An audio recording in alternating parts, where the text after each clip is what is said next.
Hello and welcome to the United Community Channel. This is your match preview for Everton versus Manchester United. The Premier League is back, thank God. International football is over. And it's over until March. Thanks be to God. Thank you. So we're going to talk Manchester United again. Plenty to talk about in relation to the match preview. We're going to be talking about defence. We're going to be talking about potential options in midfield. And is our striker going to be fit as well? So we're going to be talking all of them things. We're also going to talk about the latest Manchester United news as well. Aaron Wan-Bissaka does get the opportunity to play international football in the future and in the AFCON with Dominican Republic of Congo. So we'll talk about that. Obviously, we're going to talk about Luke Shaw being back. And we'll talk about Manchester United potentially getting a European ban if Sir Jim Ratcliffe is, and more than likely he is, going to take over a 25% stake in Manchester United. So as usual, please smash a like on the video if you haven't already done so. Do hit the subscribe button if you're new to the channel and get your comments in as usual.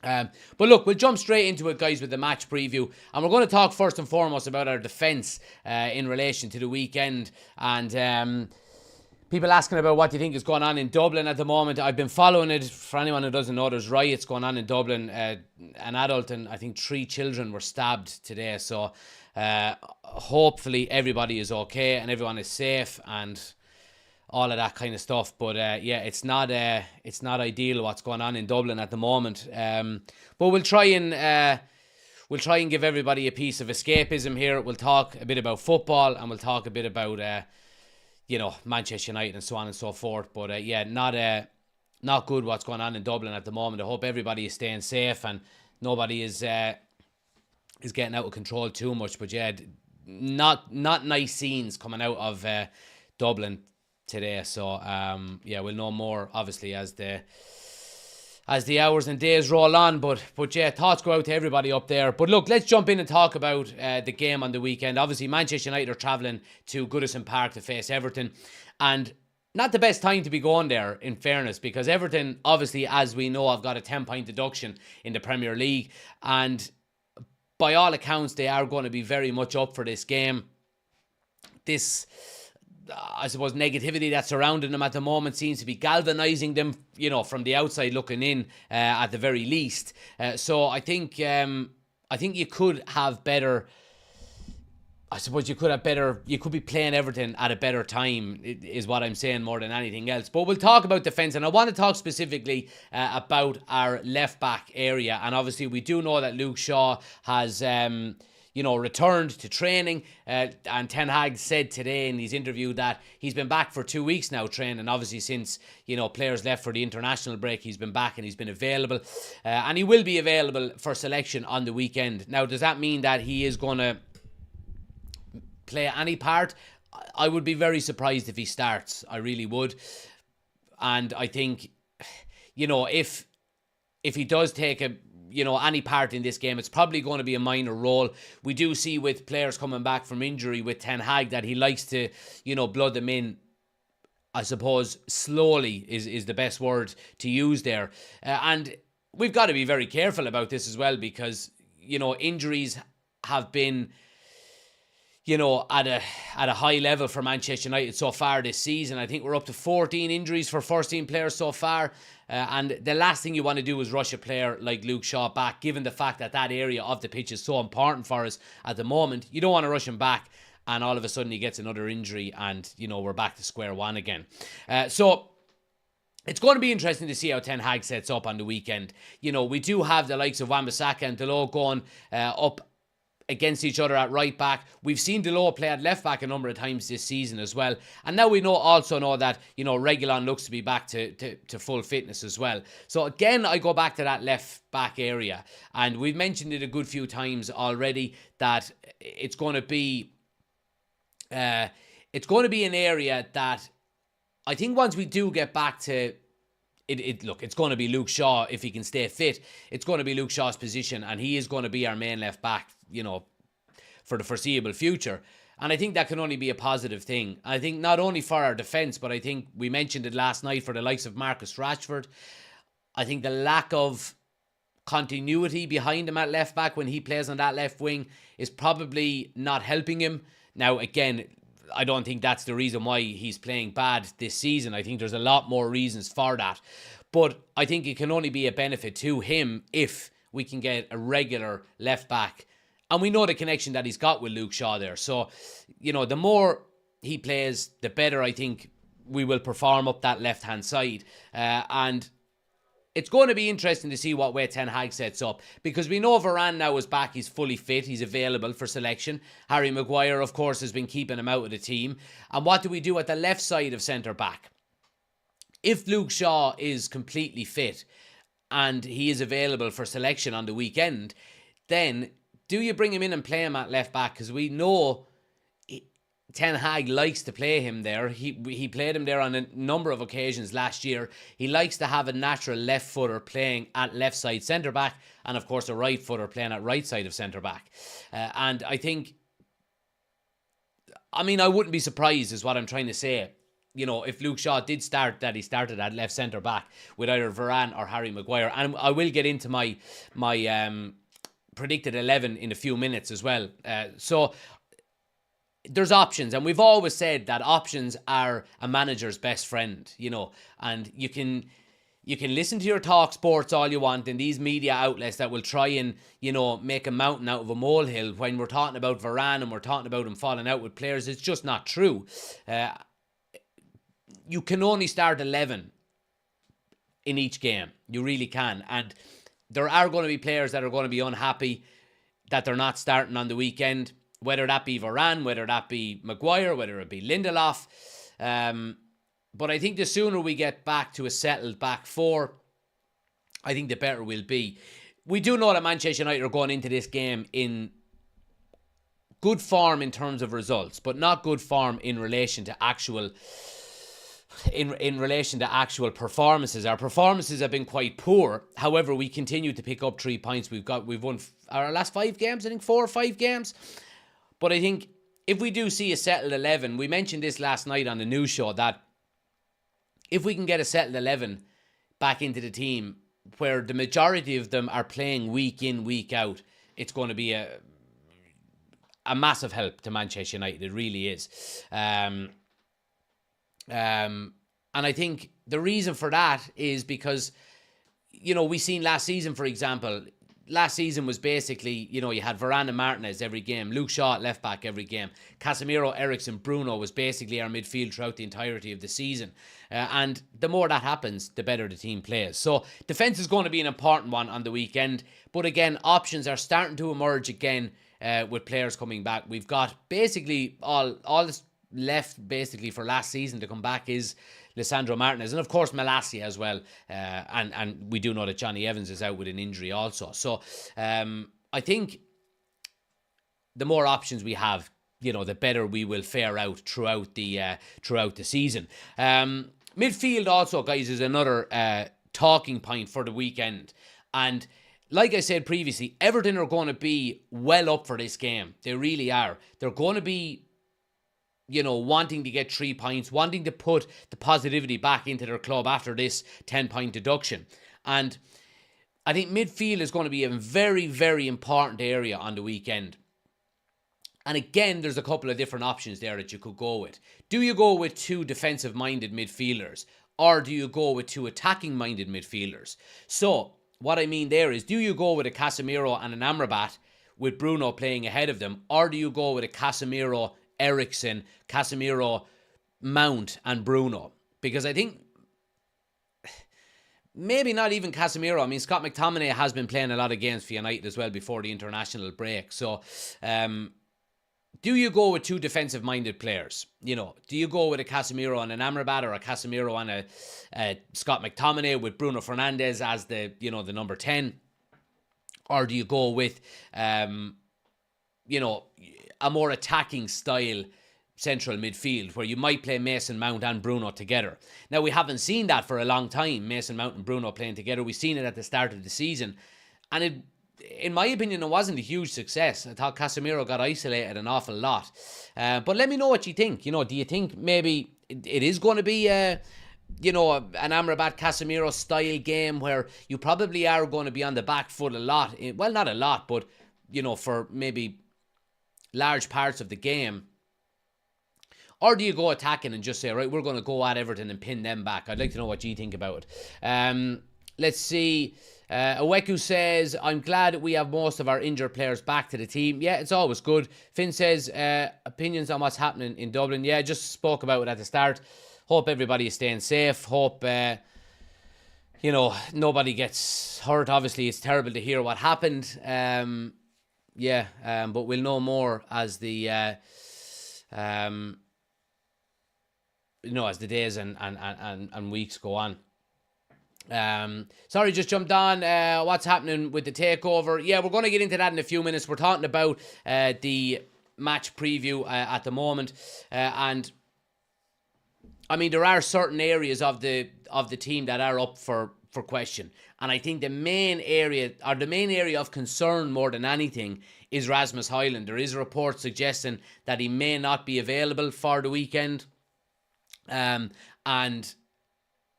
it only leaves us one other choice, really. Or maybe there's more than one choice. We'll get into it in a moment. Ben says, I can't see Shaw playing any role this weekend. He also says, I'd go Amrabat, Casemiro, and build from the back as well. So, let's say Rasmus Højlund is not fit for the weekend. What do? Do you go with Marcus Rashford up top? We know it's not his strongest position. Or do you go with Anthony Martial and bring him into the fold? Now again, Martial is not the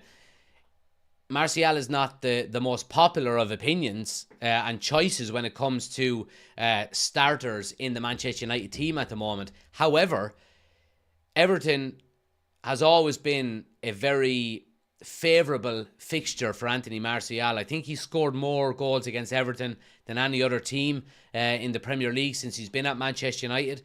So, historically, he has always done well against them. If we go with Anthony Martial up front, I think it leaves the two wide areas relatively simple to choose. I would like to see Garnacho and obviously Marcus Rashford play either side. But if you go with Marcus Rashford up top, you're probably going to play Garnacho on the left. Does that mean then you bring in Anthony on the right? We know he's been poor this season so far, and he has a long way to go to I suppose, turning around people's opinions of him. So it's going to be interesting again to see what Erik ten Hag does with that. Ben says, Rashford, get Garnacho on the left, and if Rashi not up top, you have Martial to bring on. There we go. Is Casemiro not out until after Christmas? You're damn right. I completely forgot about that. Casemiro is out. So again, we can substitute Casemiro for the likes of Scott McTominay and Amrabat. Would you play both of them together? Are you going to go with we've seen Christian Eriksen playing nearly in the DM role the last few games before the international break. I think it's probably not a game for him going up against the likes of Everton. So again, it just adds fuel to the fire in relation to a decision on who you go with. And I think if it is going to be two defensive style midfielders, then does that give us the kind of platform to shut up shop and maybe go on and hit on the counter attack? Again, that would probably suit maybe Anthony Martial. If he holds the ball up, allowing players to run off him, I think it would benefit us a little bit more as well. Just give me 1 sec. Oh, there we go. All good? All right. Sorry, little lad was crying. Give me 1 sec. There is options. And again, we go back to what we've said. Options are a manager's best friend, which is a good thing as well. I've got to get into our match, or my predicted 11 as well, guys. Let me know your predicted 11 in the comment section. I'll put it up on screen over on YouTube. Anybody watching on TikTok, if you want to get over to YouTube, I'm putting up my predicted 11 on the screen here now as we go. Huh? It's all right. It's a bit kind of... Have a taste of it there. Sorry. But anyway, yeah, let me put the starting 11. Now, this is the starting 11 that I would like to see. It's not necessarily what maybe Erik ten Hag is going to go with. Just let me have a quick check here for a second before I do anything, and that would be there. Now, okay. So, this is the starting 11 that I would potentially go with. And we've got, obviously, Andre Onana starts in goal. A back four, I think we're probably going to see Wan-Bissaka, Reguilon, Lindelof and Harry Maguire. And, I mean, again, I'm of the same opinion of a lot of people that Varane is still our best centre-back. He still is our best centre-back that's available to us at the moment. But is he going to play? That remains to be seen. If he does play, that probably means Harry Maguire is not going to play, because we've seen Erik ten Hag say in the past that he likes to have right-footed players on that right-hand side of the defence, and he likes people who are either left-footers or who are comfortable at playing out with their left foot on the left side. And he's basically said that Varane and Harry Maguire are not comfortable at doing that. So it's basically a toss-up between Harry Maguire and Varane. I think it's probably going to be Maguire, given how well he's played before the international break. And again, I go with Reguilon at left-back, and the reason for that is I like to have natural, players in natural positions. You could look at potentially having Dalot there as well. Dalot has played there on a number of occasions this season. However, he's played well in some games. The Arsenal game, he played really well. He's probably one of our best players, but he's played really bad in some games as well. So I would like to see, our natural players playing in natural positions. Dublin says, if Varane is available to come into the city centre full right here, he'd be injured after about 30 seconds. So he would. But stay safe, anybody that's in Dublin. Stay safe, yeah, because it's not pretty what's going on there at the moment. Midfield then. I've gone with a midfield of McTominay, Amrabat and Bruno Fernandes. Now you're probably going to... I've got McTominay in the holding role, but that's probably not going to be the case. You could probably switch him with Amrabat. We've seen Scott McTominay play further up the field under Ten Hag in the last few games, and he's done okay in games. He's been poor in other games. Again, you could substitute maybe McTominay for a Mount or an Amrabat for a Mount. Eriksen could come in there as well. This is probably the hardest area to actually predict what way Ten Hag is going to go. But if we did start this way, I'd be okay with it. Forward line then, I'm going with Martial as a starter, and that's on the basis that Rasmus Højlund is not fit and available for Sunday. So Martial playing through the middle. He does like to drop out deep and receive the ball. That does bring defenders with him and create space in behind. And then we've got the likes of Marcus Rashford and Garnacho on the left and the right, respectively, to bomb into them areas that potentially Martial can create. So that's my starting 11, guys. Let me know yours in the comment section. Let me know what way you would like to go with it. Kieran says, be shocked if Everton don't win. McTominay, Mount and Bruno, says Ronnie. So yeah, I mean, different people with different opinions there, but that's going to be my predicted 11 for the weekend. Now, if we're going with a score prediction, guys, let me know your score predictions in the comment section as well. Let me know what way you think the game might go. But if I'm going with a score prediction, I'm always going to back Manchester United to win. And I think we should have enough to get the job done. And I go back to that phrase that I use an awful lot. On paper, we are a better side than Everton, but our performances haven't, backed that up throughout the season so far. Tricky says, I always wonder what would Anthony be like on the left-hand side. Yeah, I can understand that as well. The one thing I would say is that when he does deliver balls into the box from the right-hand side, they're nothing special. I would like to see him get to the end line and put crosses in. Absolutely, I would. But again, I don't know if we're going to see an awful lot of that this season. So, score prediction, I mean, I would not be surprised if we came out with no points on the weekend. I really wouldn't. But I think team selection is vitally important. And I think if we do get the team selection right and we put in a good performance, I think we should get the job done. I'm going to go with a 2-1 win to Manchester United as my score prediction. Ben says the exact same. Niall says he thinks it's going to be a draw. But yeah, I'm going to go with a 2-1 win to United, because I think we should have enough to get the job done. But I'm not confident. I'm not confident at all. And the only way the confidence will return when I do these match previews is if we put a run of games together, we start winning, we start putting in improved performances, and we look confident again within the team, and then I will start having confidence. Adam says, I want to see Licha and Luke Shaw play on Sunday. Well, Luke Shaw is available, but Licha, Lisandro Martinez, is not. He won't be back until the new year. He's still injured. He only underwent surgery recently as well. So anyway, look, that's the match preview, guys. Again, let me know your thoughts in the comment section below. We'll move on to some Manchester United news. Now, there's been a lot of updates today in relation to Manchester United news in a number of different areas of the club. So we'll go through some of them here. Like I said, we're going to talk about Wan-Bissaka. We're going to talk about Jim Ratcliffe. We're going to talk number of different positions. Let's see, there is some news coming out from Graham Bailey, and he is... Let's have a look here. Soon to be Manchester United owners are not concerned about the potential conflict with UEFA. Yeah, we're going to talk about that as well. Potential ban for Manchester United in Europe. We'll talk about that as well. But we're going to start off and talk about Aaron Wan-Bissaka, guys. And reports today have come out suggesting that Wan-Bissaka has received an approach to represent the Dominican Republic of Congo at the AFCON. Wan-Bissaka is yet to decide, but is considering the chance to play. And that's coming from David Ornstein. Now, I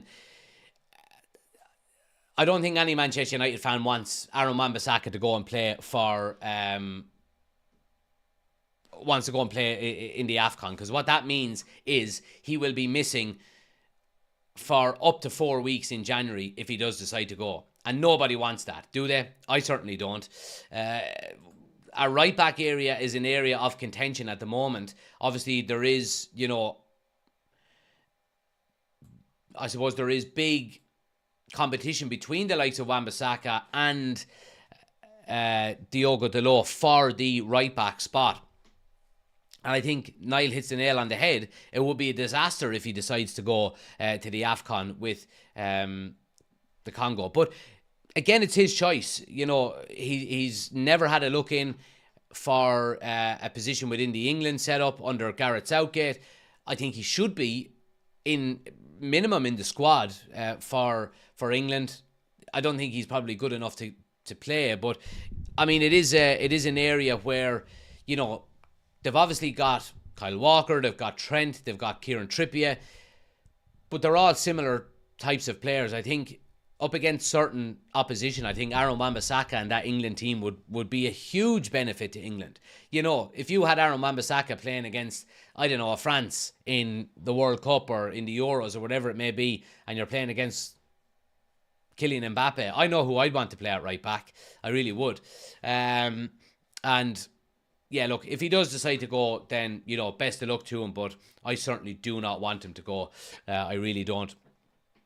So let's move it on then, guys, and let's talk about Jim Ratcliffe and talk about the takeover of Manchester United, because there has been some updates today in relation to it.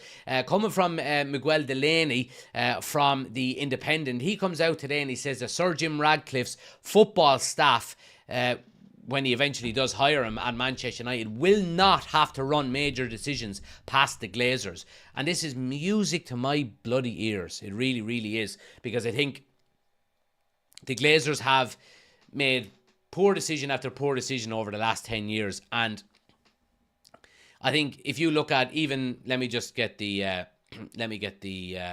players and the pitch off the screen there. So if Jim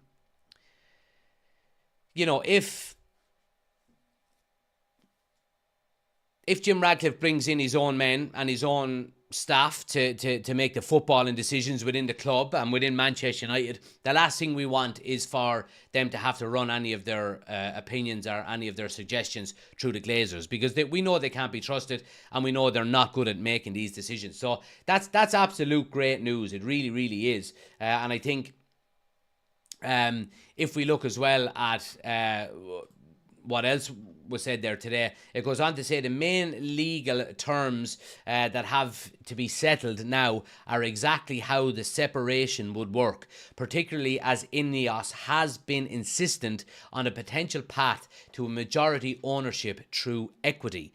So basically Ineos are coming in, and we knew this basically from the start, that Sir Jim Ratcliffe coming in and looking for 25% of Manchester United, he is not going to be a lapdog for the Glazers. He wants to come in and be in charge of the footballing side of the club, and he wants to be able to make decisions. And he also wants a pathway to full ownership in the future, which means the Glazers being completely gone, which is what every Manchester United fan wants. So this is good news coming out. And I think it's news that, you know, a lot of fans have been aware of. Fans with a brain in their head, you know, if you just step back and take a look at things, would say, yeah, Jim Ratcliffe is not coming in here just to make up the numbers and pump a few bob in so the Glazers can stay for longer and continue to make decisions. He wants to be the full owner of Manchester United. Now, it's not going to be an overnight thing. It's probably going to take 3 to 5 years, you would think. But 25% is better than nothing.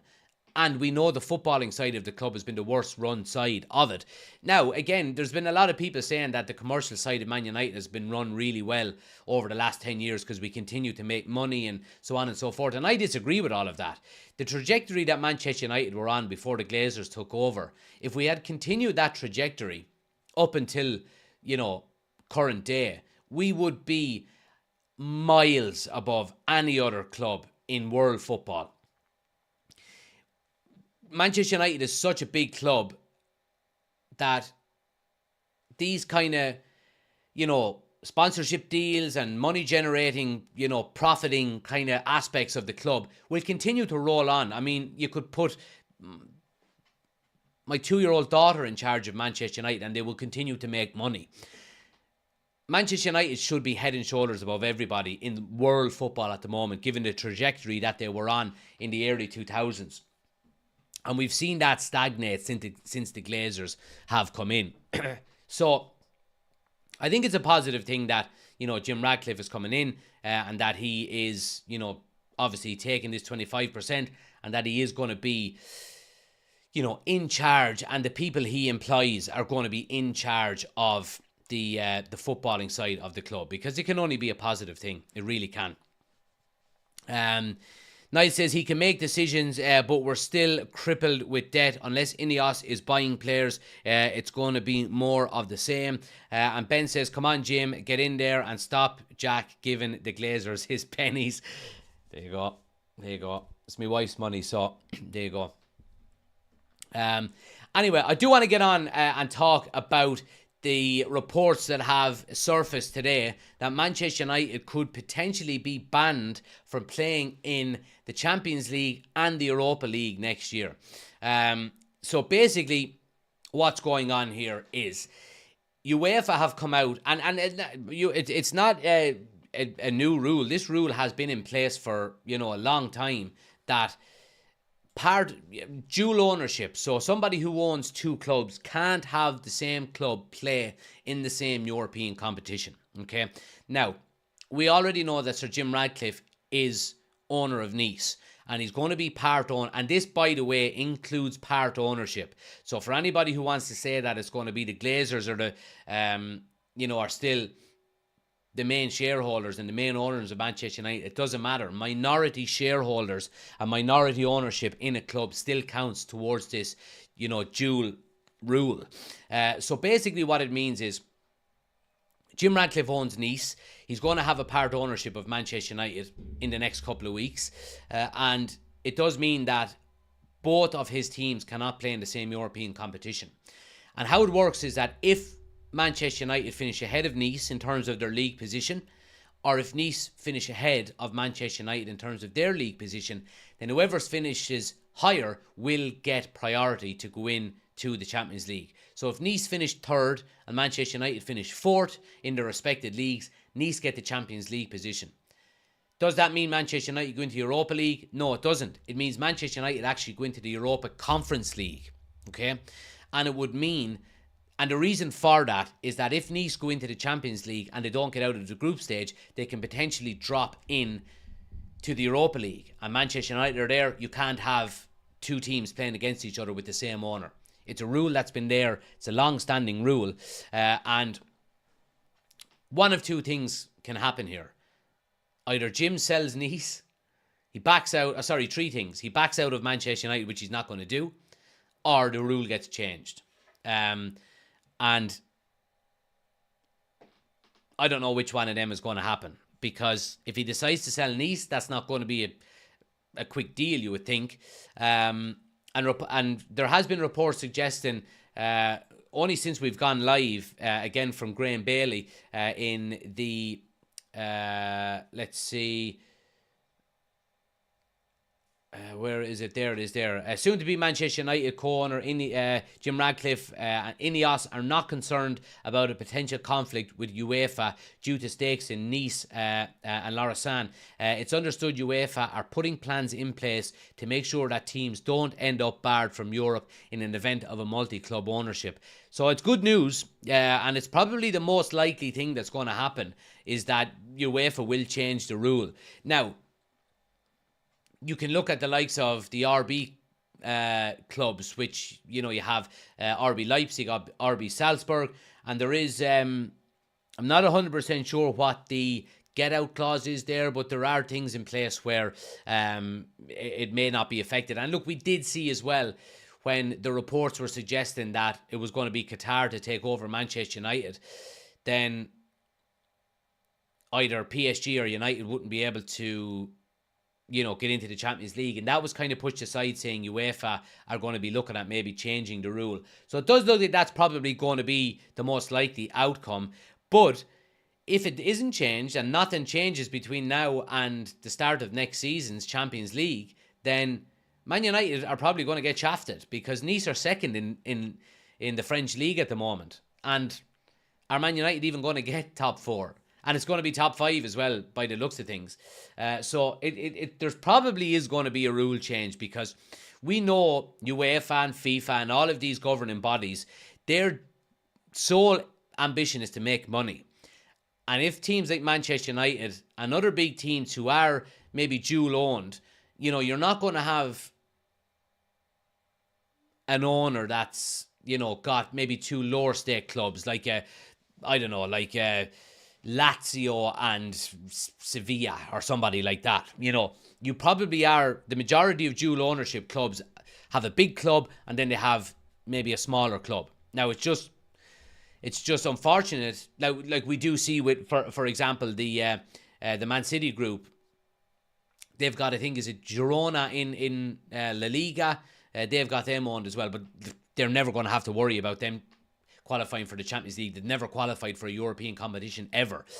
So I think it is going to be a change of rule by UEFA, because UEFA are only going to be shooting themselves in the foot if they don't allow, multi-club owners to have both teams in the competition. But again, look, we'll wait and see what happens. We will, because it's obviously going to be an interesting one, and one that Manchester United are going to have to keep a close eye on. So in relation to Jim Ratcliffe and the actual takeover itself, guys, David Ornstein has come out today and he said, obviously the takeover, the 25% takeover is starting to drag on a little bit at the moment. And David Ornstein has been talking publicly, about whether Manchester United will have everything in place and, by the start of the January transfer window. And Ornstein says the announcement about Sir Jim Ratcliffe's 25% stake in Manchester United will be next week at the earliest. Everything is on track, and it is a matter of when rather than if. So, obviously that's good news, because we want them in place if there is going to be an influx of money coming in, available for funds for players in the January transfer window. We don't need an awful lot. We don't see an awful lot of business being done in January anyway, but we are hopefully going to get maybe one or two players in. Ornstein as well has been talking about the potential route to full ownership from Jim Ratcliffe, and he says, I assume he wouldn't be coming in with 25% and sporting control as the end goal. That makes me think there will be a roadmap of sorts, but if so, I'm not sure if that will be formal or not at this stage. The complexity and time it is taking to finalise the initial deal suggests any further steps will take way longer to put in place. Perhaps there is a framework of sorts, but I wouldn't expect to hear anything formal on that for the time being. And remember, United are listed on the New York Stock Exchange, so anything of this nature would need to be notified there first. That said, it's something I'm certain Ratcliffe will be asked about when and if he speaks publicly. So yeah, there we go. So yeah, look, I mean, interesting news coming out about United today, and the majority of it is positive, you would have to say as well. Yeah, and look, we did hear, some updates from Plettigol as well, Florian Plettenberg, who is the Sky Sports reporter in Germany. He's talking about Varane also. He said Manchester United are aware of the fact that Varane is unhappy with his situation. He would receive a green light for a transfer in January, but United want to sell him. A loan is not an option. Price valuation of anywhere between 20 and 30 million euro. Bayern Munich are still monitoring the situation. So United are happy to let Varane go in January by the sounds of things, but it's going to be a sale rather than a loan, and rightly so, because a loan doesn't really benefit anybody. But anyway, guys, look, we'll leave it there. I do appreciate everybody watching and listening. If you're new to the channel, please do hit the follow button. We're on the road to 40,000 followers on TikTok, and anybody watching over on YouTube at the moment as well, if you're new, please do hit the subscribe button. We'll be doing the watch along on Sunday for the Everton and Man United game as well, so make sure you're watching along on YouTube for that also. Anybody on TikTok, if you haven't subscribed to the YouTube channel, the YouTube button is on my homepage. Just click the button, hit subscribe. We're on the road to 5,000 followers. We're getting very close. What is it, about just over 150 away, I think. Let me see. Yeah, about 175 people away, as you can see on screen here.